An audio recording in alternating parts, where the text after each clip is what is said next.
I dream ప్రేక్షకులకు నమస్తే. నేను ఉదయశ్రీ. మరిప్పుడు నేరేడు పళ్ళ సీజన్. ఈ పళ్ళ యొక్క ప్రాముఖ్యత ఏంటి? ఇవి తింటే ఆరోగ్యానికి ఎటువంటి మేలు చేస్తాయి? అలాగే డయాబెటీస్ పేషెంట్స్ వీటిని తినొచ్చా? ఇవన్నీ కూడా డౌట్స్ క్లారిఫై చేసుకుందాం. దీని గురించి మనకు తెలియజేయడానికి మనతో ఉన్నారు ప్రముఖ ఆయుర్వేద వైద్య నిపుణులు, వంటింటి వైద్యానికి కేర్ ఆఫ్ అడ్రస్ అయిన డాక్టర్ చిట్టిబొట్ల మధుసూదన్ శర్మ గారు. నమస్తే అండి. నమస్తే. సీజన్ని బట్టి ఫ్రూట్స్ వస్తూ ఉంటాయి కదా. సో చాలా మంది చెప్తూ ఉంటారు, ఏ సీజన్లో వచ్చే ఫ్రూట్ ఆ సీజన్లో మస్ట్గా తినాలి ప్రతిరోజు. తింటే ఆ 1 year వరకు కూడా మన బాడీలో మనల్ని అంటే కాపాడుతూ ఉంటాయి, దానికి సంబంధించిన ఏవైతే ఉంటాయో విటమిన్స్ అవన్నీ కూడా అని. ఇప్పుడు నేరేడు పళ్ళ సీజన్ వచ్చింది. సో నిజంగానే సీజన్ వైజ్ సీజన్ ఫ్రూట్స్ తింటే మన బాడీకి ఎట్లాంటి లాభాలు ఉన్నాయి, అలాగే నేరేడు పళ్ళ వల్ల ఎలాంటి లాభాలు ఉన్నాయి? ఏ సీజన్లో వచ్చేటువంటి ఫ్రూట్స్ ఆ సీజన్లో ఖచ్చితంగా తినాలి. ప్రకృతి అందుకోసం అని చెప్పేసి ఆ గుర్తు కూడా చేస్తుంటుంది అనమాట. ఆ సీజన్లో వచ్చినప్పుడు ఆ ఫ్రూట్స్ ఇస్తుంటుంది, ఖచ్చితంగా తినాలి కూడా. అలాగే ఇప్పుడు ఈ సీజన్లో నేరేడు పళ్ళు ఇంచుమించు జూలై ఎండింగ్ వరకు కూడా ఈ నేరేడు పళ్ళు మనకు విస్తారంగా దొరుకుతుంటాయి. ఈ నేరేడు పళ్ళ యొక్క ప్రత్యేకత ఏంటంటే, మిగతా పళ్ళకు దీనికి ఉన్నటువంటి ప్రత్యేకత ఏంటంటే king of anti oxidant fruits అని చెప్పేసి దీనికి పేరు. సో మొత్తం ఫ్రూట్స్కి అన్నిటికి కూడా అత్యధికంగా యాంటీ ఆక్సిడెంట్ ఉన్నటువంటి ఫ్రూట్ ఏదైనా అంటే నేరేడు పండు. అది కూడా ముఖ్యంగా ఇక్కడ మనం గమనించాల్సింది ఏంటంటే, ఇప్పటి నుంచి ఇంకా క్రమక్రమంగా వర్షాకాలం మొదలవుతుంది.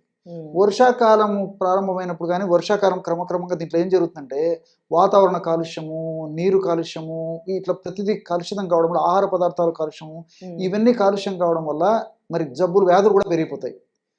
సో ఈ వ్యాధులు పెరగకుండా ఉండేందుకు ముందు జాగ్రత్త చర్యగా ఈ నేరేడు పళ్ళను మనం ఈ సీజన్లో తీసుకున్నట్లయితే, మీరు ఇంతకుముందే ప్రస్తావించినట్లు ఈ సంవత్సరం అంతా వర్షాకాలంతో పాటు వర్షాకాలం తర్వాత కూడా ఎలాంటి జబ్బులు రాకుండా కాపాడుకోవచ్చు.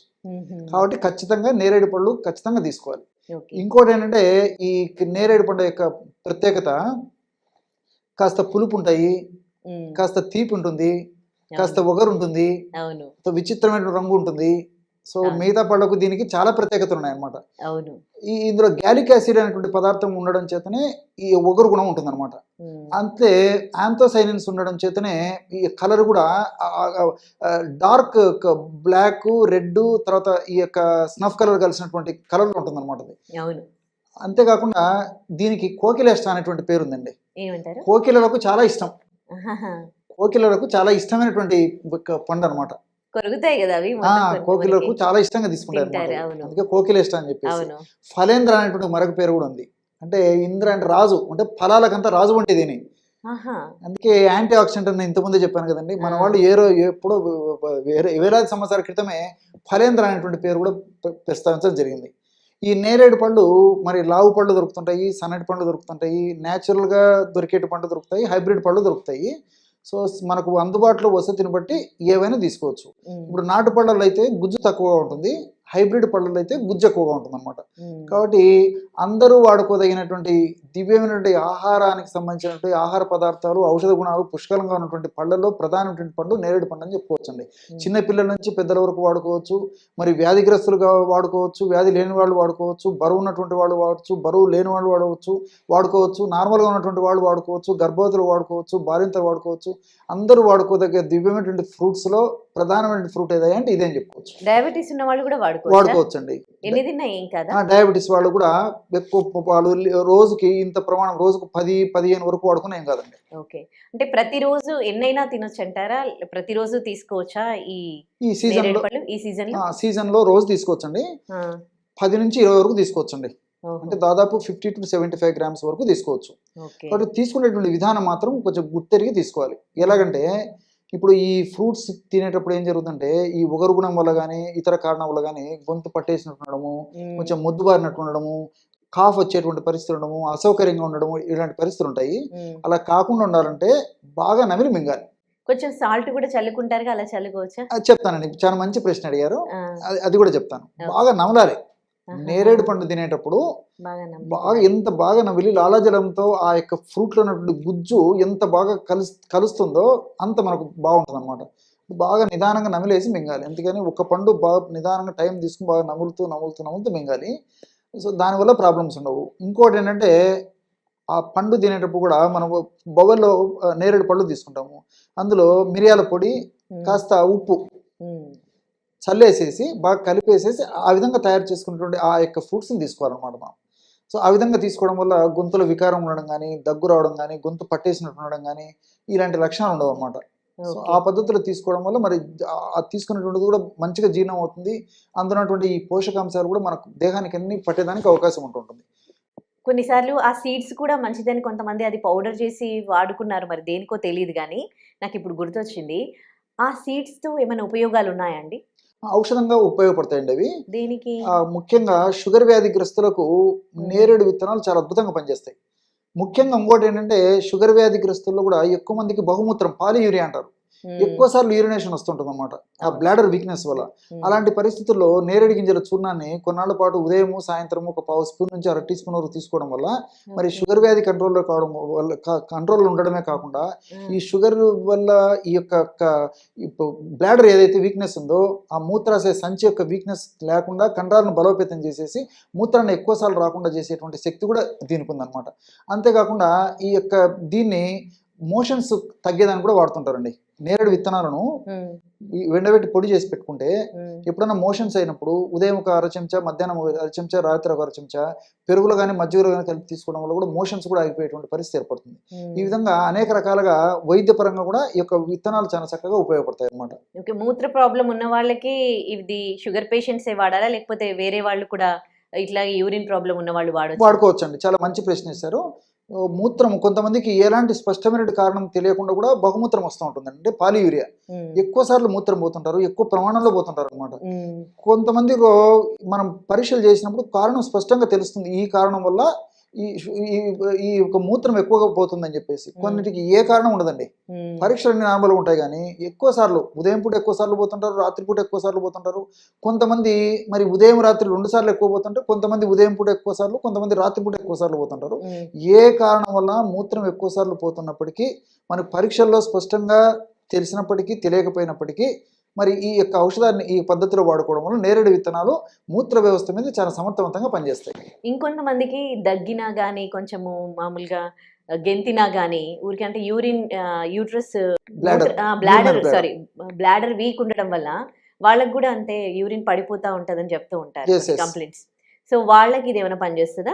ఇన్‌కాంటినెన్స్ కొంతమందికి ఏంటంటే వాళ్ళ కంట్రోల్ లేకుండా కూడా మీరన్నట్లు దగ్గినా, తుమ్మినా, కొంచెం పరిగెత్తినా, ఆ! కాస్త స్పీడ్‌గా నడిచినా కూడా ఆ బ్లాడర్‌లో వీక్‌నెస్ ఉండడం వల్ల టక్కున యూరిన్ పాస్ అవుతుంటదనమాట. హ్మ్. సో, ప్రథమ స్టేజ్‌లో ఉన్నప్పుడు మూత్రాశయ ఖండాలను బలోపేతం చేసేసి ఆ సమస్య తగ్గేందుకు కూడా ఈ నేరేడు విత్తనాల యొక్క ఇది పనిచేస్తుంది.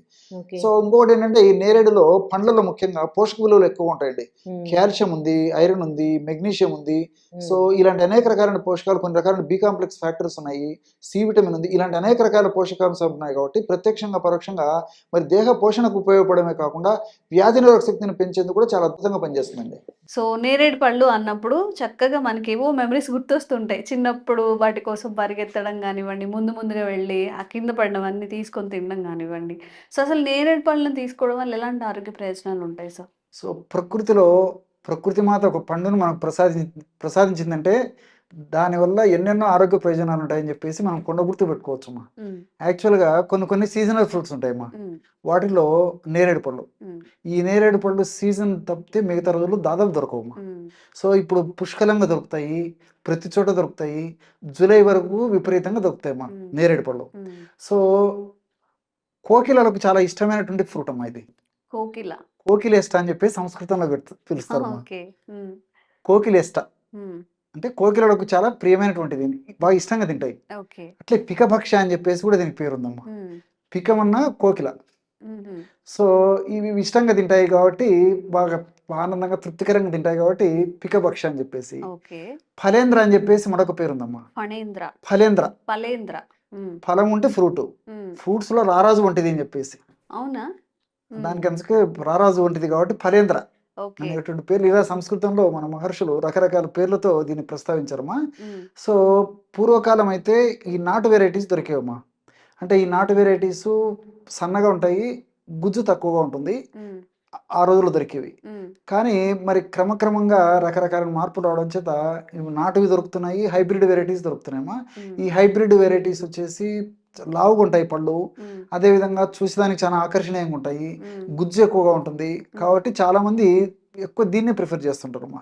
ఇంకొకటి ఏంటంటే రుచి కూడా చాలా విచిత్రంగా ఉంటుందమ్మా. ఉమ్, తీపి, పులుపు, ఒగరు మిక్స్డ్ రుచి ఈ యొక్క నేరేడు పళ్ళలో ఉంటుందమ్మా. అవును. కాబట్టి మన పెద్దలు కూడా చెప్పేది ఏంటంటే వాళ్ళు వివిధ రకాలైనటువంటి అనుభవాల రీత్యా నేరేడు పళ్ళ సీజన్లో కనీసము మొత్తం ఆ 2-3 నెలల సీజన్లో కనీసం 1-2 సార్లన్నా కంపల్సరిగా తినాలి అని. చిన్న పిల్లల నుంచి పెద్దల వరకు నేరేడు పళ్ళు తినాలని చెప్పేసి ఒక ఇది పెట్టారమ్మా. సార్ ఇప్పుడు నేరేడు పళ్ళు తినడం వల్ల కడుపులో ఏదైనా హెయిర్ ఉన్నా అన్వాంటెడ్ గా ఏదైనా వెళ్ళిపోయినా తిన్నప్పుడు అవి కూడా కరిగిపోతాయి అంటారు అవును కదా సార్? అంటారమ్మా. నిజమేనా సార్ అవునమ్మా, ఇది? చాలా మంది అదే చెప్తారమ్మా. ఎందుకంటే ఈ నేరేడు పళ్ళలో ఉన్నటువంటి కొన్ని రసాయన పదార్థాల గుణం ఏంటంటేమ్మా, ఉమ్, మనకు తెలిసి తెలియక సంవత్సరం నుంచి అమ్మా ఇప్పుడు చిన్న చిన్న వెంట్రుకలమ్మా ఉమ్, అన్నంలో కలిసిపోయి కానీ లేకపోతే ఇతర పదార్థాల్లో కలిసిపోయి కానీ తీసుకున్నప్పుడు ఏమంటే మనకు తెలియకుండా వెంట్రుకలు కడుపులోకి పోతాయి. వెంట్రుకలు కడుపులోకి పోయిన తర్వాత ఆ ప్రేగుల్లో అంటుకోవడం చేత ఒక తయారు జీర్ణం కాకపోయి దానివల్ల అనేక రకాల ప్రాబ్లమ్స్ వస్తాయని చెప్పేసి చెప్తుంటారమ్మా. ఉమ్, సో ఈ నేరేడు పళ్ళు ఆ విధంగా తినడం వల్ల ఈ నేరేడు పళ్ళలో ఉండే రసాయన పదార్థాలు ఆ వెంట్రుకలను కూడా జీర్ణం చేసేటువంటి శక్తి ఉంది. కాబట్టి తప్పకుండా ఖచ్చితంగా తప్పనిసరిగా తీసుకోవాలని చెప్పేసి ఉమ్, పెద్దలు ఒక సాంప్రదాయాన్ని ఏర్పాటు చేయడం జరిగిందమ్మా. ఓకే. ఖచ్చితంగా అందరు తీసుకోవాలని చెప్పేసి. ఉమ్, సో నేరేడు పళ్ళు కూడా అమ్మా సో దాదాపు 84% నీరే ఉంటుందమ్మా. ఉమ్, అట్లే ఒక 14%, 15% పిండి పదార్థాలు ఉంటాయి. ఉమ్, ఒక 5% ఫైబర్ ఉంటుంది. తర్వాత క్యాలరీస్ కూడా తక్కువ ఉంటాయమ్మా. వీటితో పాటు పోషకాంశాలు అంటే ఇప్పుడు కాల్షియం కానీ, తర్వాత ఐరన్ కానీ, సోడియం కానీ, మెగ్నీషియం కానీ, విటమిన్ సి కానీ, ఉమ్, తర్వాత విటమిన్ కే కానీ ఇలాంటివన్నీ కూడా బాగా సమృద్ధిగా పుష్కలంగా ఉంటాయమ్మా. ఓకే. సో మనకు పోషకభరితంగా ఇది ఉపయోగపడుతుంది. అదేవిధంగా అందులో ఉన్నటువంటి కొన్ని రసాయన పదార్థాల ప్రభావం చేత మన ఆరోగ్యాన్ని పరిరక్షించేందుకు కూడా ఈ యొక్క నేరేడు పళ్ళు బాగా ఉపయోగపడతాయమ్మా. ఓకే. ఈ నేరేడు పళ్ళలో ఈ గ్యాలిక్ యాసిడ్, ఉమ్, లిటియోలిన్, ఉమ్, తర్వాత యాంథోసైనిన్స్, ఫ్లేవనాయిడ్స్ అనేటువంటి రసాయన పదార్థాలు ఉన్నాయమ్మా. ఉమ్, అసలు ఈ గ్యాలిక్ యాసిడ్ అనేటువంటి పదార్థం ఉండడం వల్లనే ఈ యొక్క ఒగురు గుణం దానికి ఉందమ్మా. ఓ, గ్యాలిక్ యాసిడ్ అనేటువంటి గ్యాలిక్ పదార్థం యాసిడ్. గ్యాలిక్ యాసిడ్ అనేటువంటి ఉమ్, పదార్థం ఉండడం చేతనే ఉమ్, దీనికి ఆ నేరేడు పళ్ళకి ఒగురు గుణం వచ్చిందమ్మా. ఉమ్, అట్లే ఈ యాంథోసైనిన్స్ అనేటువంటివి ఉండడం చేత ఆ నేరేడు పళ్ళు నల్లగా ఉంటాయమ్మా. ఉమ్, సో ఆంథోసైనిన్స్ అనేటువంటి రసాయన పదార్థం ఉండడం చేత నేరేడు పళ్ళు ఆ వెరైటీ పూర్తి నలుపు అని చెప్పడానికి కూడా లేదమ్మా. ఉమ్, సో నలుపు నీలము కలిసినటువంటి రంగు అని చెప్పుకోవచ్చమ్మా.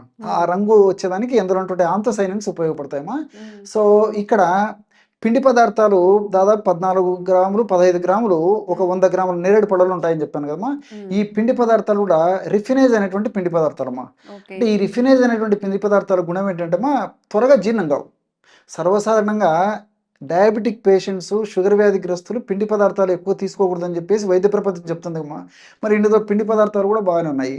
అంటే 100 గ్రాములు దాదాపు 14 గ్రాములు 15 గ్రాములు ఉన్నాయమ్మా. ఉమ్, సో అయినా ఆ రిఫినేజ్ అనేటువంటి పిండి పదార్థాలు కాబట్టి తీసుకున్నప్పటికి కూడా జీర్ణం కావమ్మా. ఉమ్, అది విసర్జన రూపంలో బయటకు వెళ్ళిపోతాయి. ఓకే. సో తీసుకున్నాం. అందుకే షుగర్ పేషెంట్స్ కూడా నిరభ్యంతరంగా చక్కగా కావాల్సిన దగ్గర తీసుకోవచ్చు అని చెప్పేసి కూడా డాక్టర్లు సూచిస్తుంటారమ్మా. ఉమ్, సో కాబట్టి షుగర్ పేషెంట్స్ కూడా తీసుకోవచ్చు. ఓకే. తర్వాత ఇంకోటి ఏంటంటే ఇందులో లిటియోలిన్ అని చెప్పేసి ఒక కెమికల్ ఉందమ్మా. ఉమ్, లిటియోలిన్.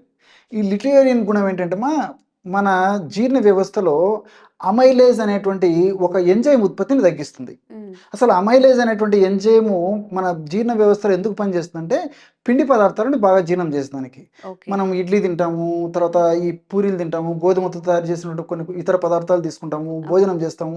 తీసుకునే పదార్థాలు కూడా ఎక్కువ శాతం మనం కార్బోహైడ్రేట్స్, పిండి పదార్థాలు ఆహారాన్ని తీసుకుంటుంటాము. ఉమ్, సో ఈ పిండి పదార్థాలు బాగా జీర్ణం అవుతున్నాయంటే దానికి మన దేహంలో ఉత్పత్తి అయ్యేటువంటి అంటే జీర్ణ వ్యవస్థలో ఉత్పత్తి అయ్యేటువంటి ఈ ఆల్ఫా అమైలేజ్ అనేటువంటి ఎంజైమ్. ఉమ్, సో ఈ లిటియోలిన్ అనేటువంటి రసాయన పదార్థం ఈ యొక్క నేరేడు పళ్ళలో ఉండడం చేత ఇదేం చేస్తుందంటే ఈ ఆల్ఫా అమైలేజ్ అనేటువంటి ఒక ఎంజైమ్ ఉత్పత్తిని తగ్గిస్తుందమ్మా. ఓకే. ఎప్పుడైతే ఎంజైమ్ ఉత్పత్తి తగ్గిపోతుందో ఉమ్, మీరు పిండి పదార్థాలు ఎక్కువ తీసుకున్నప్పటికీ జీర్ణం చేసేటువంటి ఎంజైమ్ లేదు కదమ్మా. ఉమ్, అప్పుడు చాలా స్లోగా జీర్ణం కావడము ఆ పద్ధతిలో జరుగుతుంది. కాబట్టి షుగర్ త్వరగా పెరగకుండా ఉండేందుకు కూడా ఇది పరోక్షంగా ఉపయోగపడుతుంది. ఉమ్, అంతేకాకుండా రెండోది ఏంటంటే యాంథోసైనిన్స్ అని చెప్పేసి చెప్పాను మీకు మొదట్లో ప్రస్తావించేటప్పుడే. ఉమ్, ఈ యాంథోసైనిన్స్ గుణం ఏంటంటే జీర్ణ వ్యవస్థలో ఇంక్రెటిన్స్ అని చెప్పేసి ఒక హార్మోన్స్ని ఎక్కువ డెవలప్ చేస్తాయి. ఓకే. సో ఎప్పుడైతే ఇంక్రెటిన్స్ అనేటువంటి హార్మోన్స్ ఎక్కువ ఉత్పత్తి అవుతాయో ఇవేం చేస్తాయంటే ఉమ్, ఈ ప్యాంక్రియాస్ పక్కన ప్యాంక్రియాస్ ఉంటుందమ్మా. ఈ ఇన్సులిన్ ఉత్పత్తి చేసేటువంటి ప్యాంక్రియాస్ను స్టిమ్యులేట్ చేసేసి ఇన్సులిన్ ఎక్కువగా ఉత్పత్తి అయ్యేటట్టు ఈ యాంథోసైనిన్స్ ఉపయోగపడతాయి. ఓకే. బికాజ్ సర్వసాధారణంగా ఏమంటే మనకు పిండి పదార్థాలు వల్ల ఈ గ్లూకోజ్ తయారయ్యి ఆ గ్లూకోజు మరి రక్తంలో కలిసిన తర్వాత కొన్ని ప్రక్రియలు జరిగేసేసి ఆ యొక్క రక్తంలో ఉన్నటువంటి గ్లూకోజ్ కణంలోకి వెళ్ళాలంటే ఇన్సులిన్ అవసరం. ఓకే. ఇన్సులిన్ ఉత్పత్తి బాగున్నప్పుడు దాని యొక్క పనితనం వల్ల ఈజీగా మరి రక్తంలో ఉన్నటువంటి చక్కెర కూడా త్వరగా కణంలోకి పోయేదానికి అవకాశం ఉంటుంది. అట్లే ఇందులో ఫైబర్ శాతం కూడా ఉందమ్మా. సో ఈ విధంగా వివిధ రకాలైనటువంటి ప్రయోజనాలు ఉన్నాయి కాబట్టి ఇందులో ఔషధ గుణాలు ఉన్నాయి, అదేవిధంగా మరి పోషక గుణాలు ఉన్నాయి కాబట్టి శరీరాన్ని ఆరోగ్యవంతంగా ఉంచేందుకు కూడా ఇది ఉపయోగపడుతుంది. మరి ఉన్నప్పటికీ ఇది తీసుకునేటప్పుడు మాత్రము కొన్ని జాగ్రత్తలు తీసుకోవాలి. ఎలాగంటే మిగతా పళ్ళలాగా ఆవురావురు తినడం వల్ల ఒక్కోసారి గొంతు పట్టేసినట్టు ఉండడము, తర్వాత కొంచెం అనీజీగా డిస్కంఫర్ట్ ఉండడము కడుపులో ఇలాంటివి ఉంటాయమ్మా. సో కాబట్టి ఏంటంటే నిదానంగా నమిలి తినాలమ్మా. సో బాగా నిదానంగా నమిలి తినడం వల్ల నోట్లో లాలాజలం బాగా ఊరుతుంటుంది కాబట్టి బాగా నోట్లో లాలాజలం ఊరినప్పుడు అనిపించదు, అది అనిపించదు. లిక్విడ్ అవుతుంది. లాలాజలము అది చారత్వం ఉంటుంది కదమ్మా. సో అది కలవడం వల్ల ఏమైతుందంటే ఈ గొంతు పట్టేయడం కానీ ఉగరుగా అనిపించడం కానీ స్టమక్లో డిస్కంఫర్ట్ ఉండడం కానీ అట్లా ఉండదు కాబట్టి నిదానంగా బాగా నమిలి మింగేశారమ్మా. అదొకటి. రెండోది ఏంటంటే మరి కాస్త జస్ట్ పెప్పర్, ఈ మిరియాల పొడి, అదేవిధంగా కాస్త ఉప్పు నీళ్లు చల్లేసి తినాలమ్మా. చాలా మందికి తెలియదు అది. పెప్పర్ ఇంకా మిరియాల పొడి, ఉప్పు అమ్మా. నీళ్ళలో ఉప్పు వేసేసి లిక్విడ్ తయారు చేస్తాం, ఉప్పు నీళ్లు, సాల్ట్ వాటర్ జస్ట్ కొద్దిగా స్ప్రింకిల్ చేసి తింటే టేస్ట్ బాగుంటుంది, గొంతు పట్టేయడం ఉండదు, కడుపులో వికారంగా ఉండదు. సో అలా తీసుకోవచ్చు. తర్వాత దాదాపు ఒక 20 నేరేడు పళ్ళ వరకు కూడా తినొచ్చమ్మా. సో 10 నుంచి 20 నేరేడు పళ్ళ వరకు ఒక డోసులు తీసుకోవచ్చు, ఇబ్బంది ఏమి ఉండదు. సో ఈ పద్ధతిలో అవగాహన స్పృహతో ఆ యొక్క నేరేడు పళ్ళను సీజనల్లో సద్వినియోగం చేసుకోవడంలో చాలా చాలా ఉపయోగాలు ఉన్నాయమ్మా. రెండోది ఏంటంటే చెప్పాను కదమ్మా, ఇందులో ఫలేంద్రాన్ని ఫస్ట్లో చెప్పాను, ఫలాల్లో రాజు వంటిదేని ఉన్నటువంటి ఫ్రూట్స్లో మనకు అవైలబుల్ ఉన్నటువంటి ఫ్రూట్స్లో హైయెస్ట్ యాంటీ ఆక్సిడెంట్స్ ఎందులో ఉంటాయంటే నేరేడు పళ్ళలో